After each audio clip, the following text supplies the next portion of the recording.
Hi, I'm Anna Ehrsam here with painter Rodney Dixon in his Williamsburg, Brooklyn studio.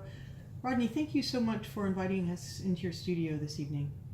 You're very welcome. So, you've lived and worked here in this same studio since you moved to New York City in 1997. Is that correct? That's correct.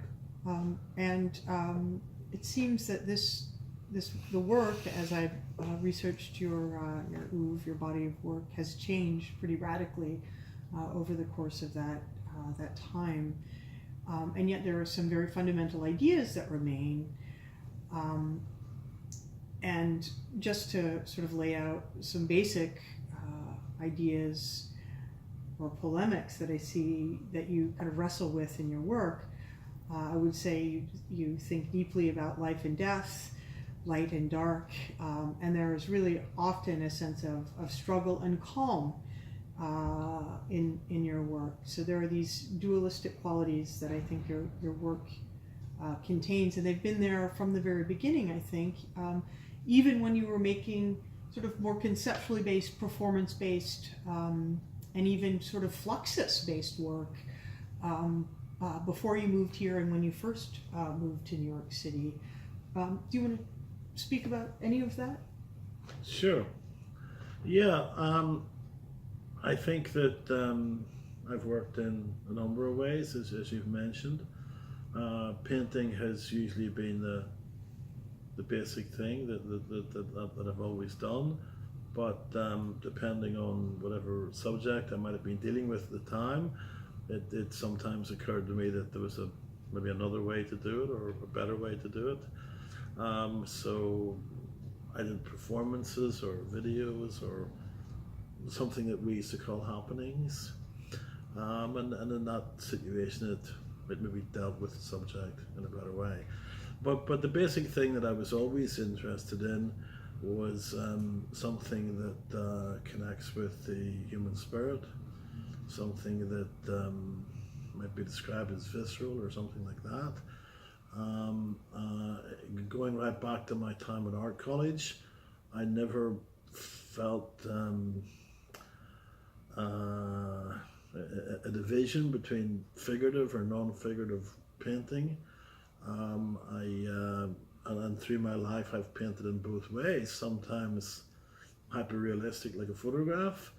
I've nothing against any approach to making art that works. But the one basic thing that I was always trying to create, in whatever way it turned out to be, was something that deals with the human condition, that kind of thing. I grew up in Northern Ireland during the Troubles, as they call them. So I don't know, maybe that influenced me to make artwork about war and that kind of thing. So I've done a lot of that, and worked in Vietnam, for example, did a lot of research with the Vietnam War, and that was an approach I had for many years. I no longer work in that way, but it's, as I said, it's just whatever way I can try to get to the core of what I'm interested in. In terms of the Vietnam War or war, since I've been alive, we've been existing, the United States that is, and globally in a state of perpetual war. So that is something that I'm very aware of every day, in fact. And I would say, thinking back to your earlier works when you were painting in a representational way, I can think of fighter jets, and some of the other compositions that are based on your research into the Vietnam War. But your paintings contain something of that struggle and violence and the human spirit. And I would say, ultimately, I think they are able to rise above the kind of, I think, the barbaric condition that so much of humanity is encumbered by, which is war and suffering. But you have a real clearly defined sense of struggle in your marks often, There is a kind of a violence sometimes with the marks, which I really can relate to. It resonates beautifully without being didactic. I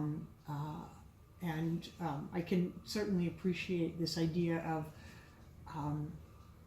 your conceptual work needing to be whatever it needed to be. And if it needed to be a happening, it was a happening with other people and maybe other people performing. But now you are the body. You are the body that is kind of performing. You are the body that is like our doppelganger, our stand-in, I feel, in many ways. And in many ways, your paintings are still very figural because they represent the human condition in all of its emotional facets and aspects. Its suffering, its euphoria, in ecstatic states. It contains all of that to me in a very real and energetic way.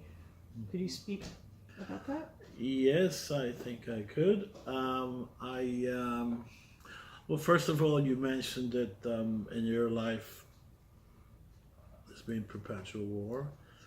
One of the reasons I stopped doing that kind of work was because I suppose the work I would be making would be called anti-war.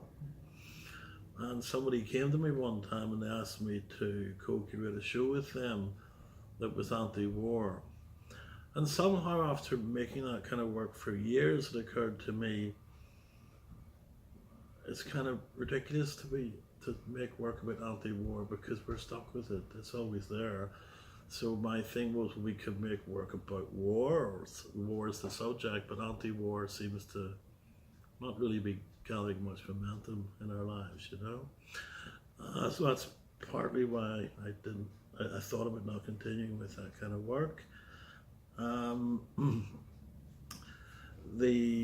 can give as an example a painter which you might have heard of called Vincent van Gogh, or whatever you want to say it, you know. I think he's a good example of the kind of thing that interests me. He lived in Holland a long time ago and did paintings of people working in the fields or something like that. I think, but in that is everything about life. And there could be war in it, there's violence in his work too. There's love in it, there's huge sensitivity, there's pain, there's all the things that we deal with in our lives. And we're not Dutch and we didn't live in his time, but touching at the core of who we are, we're the same, we haven't changed in that amount of time. So I think that that's the sort of thing that I'm hinting at or striving for in my work. Yes, there is probably violence in my work. I think there's also sensitivity and delicate things, and that's what life's about. Life's not about one thing. Unfortunately, life's not simple and easy, and every day is not just beautiful. So we all deal with all that stuff as we go through life, and I think that that's the kind of thing I like to show in my artwork. I think that's hard to find, you know, but that's the kind of magic, if you like, that we're searching for. And you can draw well or something like that, it doesn't make good art. It might make good art, doesn't make great art. So there's something else you have to find that's in there, and what is it? I don't know.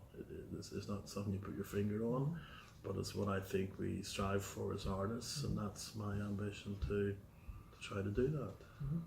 Well, great art is something certainly that you can feel, and I feel it with your work very powerfully as a very visceral and energetic sensation, as a neurological sensation in my body that your paintings can transmit from your body through these paintings as vehicles to my body. There is also a strong sense of your own personal history here in the studio as well as in these paintings. But this energy and this feeling in this space, it seems your habitation of this space has really transformed this live work space, your studio space, into your own sort of world, your own sanctuary, if you will, that contains that whole realm of human emotion and experience, and you live it day in and day out. You can literally roll out of bed and come in here, and as you were saying earlier, you can be in the kitchen and you can be contemplating a piece of work just in the back of your mind, or you could catch one of your paintings out of the corner of your eye and be with it. And I think your work is very much about being with it, being in the presence of it as a viewer, or as your lived experience with it, being with it, making it, time spent with it, constructing it, if you will, mark by mark, and then maybe even excavating through a dense surface, maybe 3 to 4 inches thick, to find a history. Maybe it's a personal history, but it's the history of the making of the painting as well, and rediscovering maybe the original surface that you started with. But it seems that your work has been transformed by being in New York City, by being in this space, and perhaps you have been transformed as well. And I know, you have this beautiful space and this great skylight. The light and the energy of the work is of primary importance. But I know too that in 2016 you experienced a very tragic event in your life that changed you on a very deep personal level, and perhaps changed the nature of your work. And in fact, you've been quoted as saying that you thought you might not ever paint again. Can you address that? Yes, well, there's a lot in that. Talking about the studio anyway, I've worked here since 1997, which at this point I think is 21 years or something like that. And this is my place. My personality is in it. My pattern is in it, if you like, or all the histories here. This is the place I feel comfortable in to work. I sometimes do residencies. I sometimes paint in other spaces for one reason or another, but I don't paint as well there as I would here. I would hope to continue painting here as long as I can. In March 26, 2016, my wife committed suicide here in this studio, and that's of course the biggest, most tragic event in my life that will be with me forever. And she was your partner of 35 years. She's the person who saw probably every painting I ever did in my life. We met at art college. Did she like your work? She was my harshest critic, I think she did like it. She didn't often tell me she did, but I think she did. And the first day or the few days after she died, I didn't see the point in painting anymore. And I thought I wouldn't. I thought I would leave this space for obvious reasons. Very quickly, within a few days, I thought, no, it seems more important now than ever to paint. It's hard to describe that in words, why one would feel that, but I think it's sort of obvious in a way. Painting is about life, it's about creating something, bringing something new to the world in some way to fill that void. So I very quickly decided I would paint. It was 2 weeks before I was able to paint, because of course there's so much to deal with at that time. But I did paint after 2 weeks, and I had an experience I never had before in my life. I painted for about half an hour, and I was completely physically and mentally exhausted, and a headache and everything, because I think there was just no space in my brain, to do anything. And I never felt like that before in my life. I enjoy painting, I love it. But that was what happened, and then day by day I could paint a little bit longer, and it became a little bit more possible to do it. And it did have a change in my work.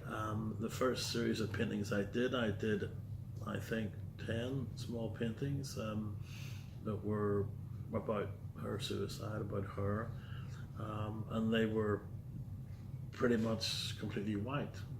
I'd never really painted like that before in my life. I would have formerly thought that was a bit boring, but it's just what I felt to do, and I don't exactly know why.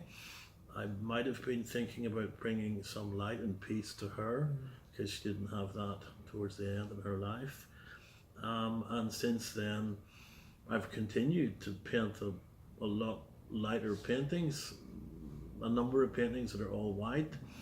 I struggle to do a white painting that I like, but I think it's there, it'll come someday. But certainly my palette is a lot lighter than what it had been before, and I don't exactly know why, but that's what's been happening.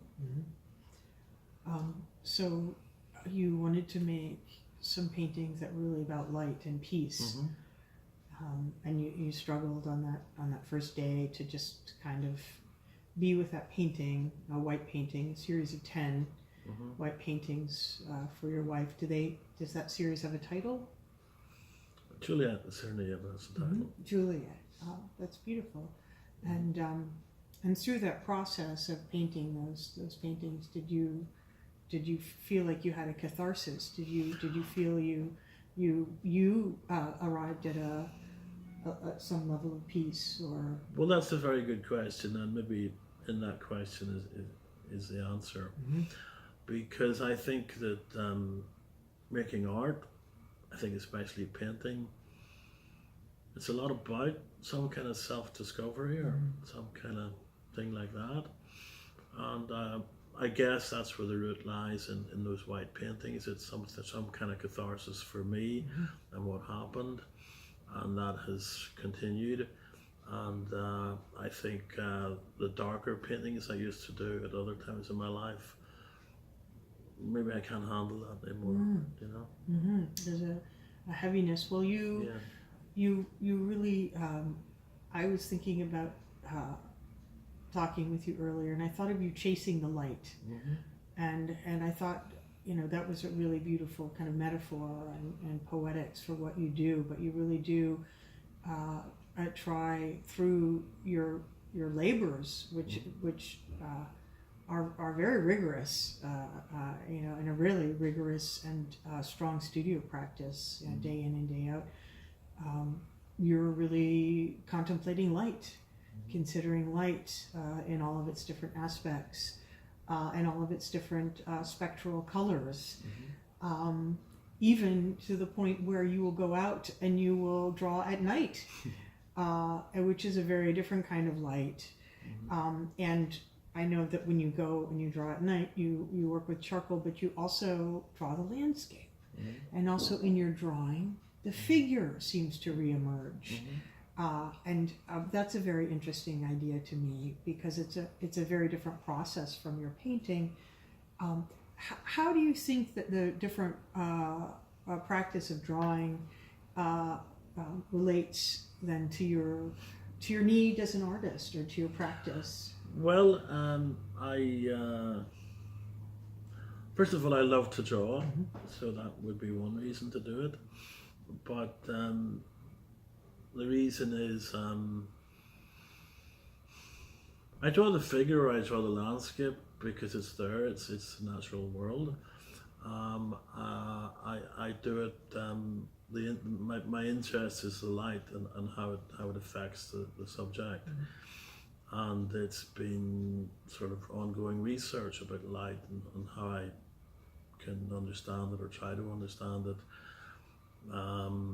For example, if you look at the night sky, it's wonderful. Or look at the days. It doesn't have to be night. Look at the sky in the daytime too. And also I like to draw the figure, for example, because I'm also interested in form and structure and that kind of thing. And my paintings are not figurative at this time, but I don't want them to be flat. I don't want them to disintegrate. I want them to have a structure and a form. I want them to have depth infinite depth would be wonderful. And in that way, I want them to relate to the real world. The way I sort of think about it, people ask me, because I work on paintings often for a long time, and I script paint off, and I destroy it, and I fuck it up one way or another, and end up with whatever it is I end up with. And the reason I do that is I'm trying to find, what would I say, sort of a natural phenomenon that we haven't yet seen, but if we did see it, we would know it was real. For example, I've not seen a nuclear explosion, but if I did see one, I'm sure it would look convincing. And that's kind of the way I look at my paintings, in a way that people say to me, how do I know whenever it's finished? Well, that's a kind of standard question to ask many artists. It's a tough one to answer, but the kind of thing I think in the end, whenever it's finished, is that this as yet unseen natural phenomenon could now exist in the real world. Doesn't need me to nurture it any longer. It can go off in the real world and it can survive, and it has structure and form, and it'll hold together like a landscape, or like a forest, or like a person, or whatever you want to put to it. So I've heard you say that there's something perfect about the luminous white canvas, and I know also with writers often, or when you start a new drawing, a blank canvas or a piece of paper can be very intimidating, and it can seem perfect. There is something really perfect and luminous about a gessoed canvas or a white surface, and yet you start a painting. And often you try then to find that light through the process of laying on many layers of paint very thickly. I mean, these are monumental paintings that weigh probably a lot. I'm curious about. If you have to move them, you'll know how much right? they weigh. Yeah, I'd like to try and lift one at some point. But they have this great physicality, right? Which is one of those kind of dualities about your work that I really like, which is that you've made something very concrete and really sort of massive out of light, out of this really luminous, pliable material, the paint, which has such a great kind of body, a fibril, alive body. And I think even though you're not working overtly with the figure or landscape or representational form, there's something very, very real and alive and about the figure and about the landscape and about lived experience and your body, living in your body, living in this space, living in this context here in New York City in 2018, soon to be 2019. I'm really interested in talking about going back again to that white surface, and then your whole process of laying all of these marks rhythmically. Often they seem to have a real rhythm or syncopation. Sometimes you go against your directional marks, your structural or constructive marks, and cut through them at a diagonal or even at a total horizontal. But you sometimes just scrape away many layers of paint to excavate or unearth or go back in time to see that initial light. And it occurs to me that you're really you're revealing sort of the origin of the painting, and you're revealing some kind of origin and the light. And do you want to talk about that process a little? Well, first of all, time, I think, is an important element in everything, but in painting, and yes, by scraping paint off and revealing something that was done some time ago, you're going back in time and revealing something from that time. I think you need the time to get into it to find out what's there. The white canvas is quite interesting. I used to paint them black, you know, before. For years I painted on a black board because at that time I was painting light and dark, which is what painting basically is about.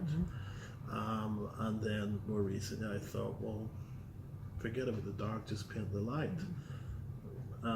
So I started to, previously I was working on a black board because I was trying to bring light out of the darkness.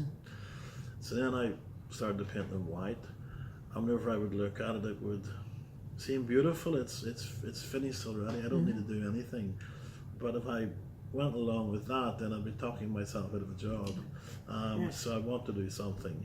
So it's already filled with light, so if I'm going to do anything to it, I want to put more light into it somehow. So that's my starting point. And often in my paintings these days, I do leave a lot of the original white painted board there. Not always, but often it's still visible at the end of the painting. And I said earlier on that I struggle to do a white painting that I like someday, and one of the things that interests me about that is that I paint the board white, but the white oil paint I use is whiter than the paint I paint on the board. So already there's some light there whenever I put the white paint on it. So that's kind of a starting point for many of my paintings. Nice.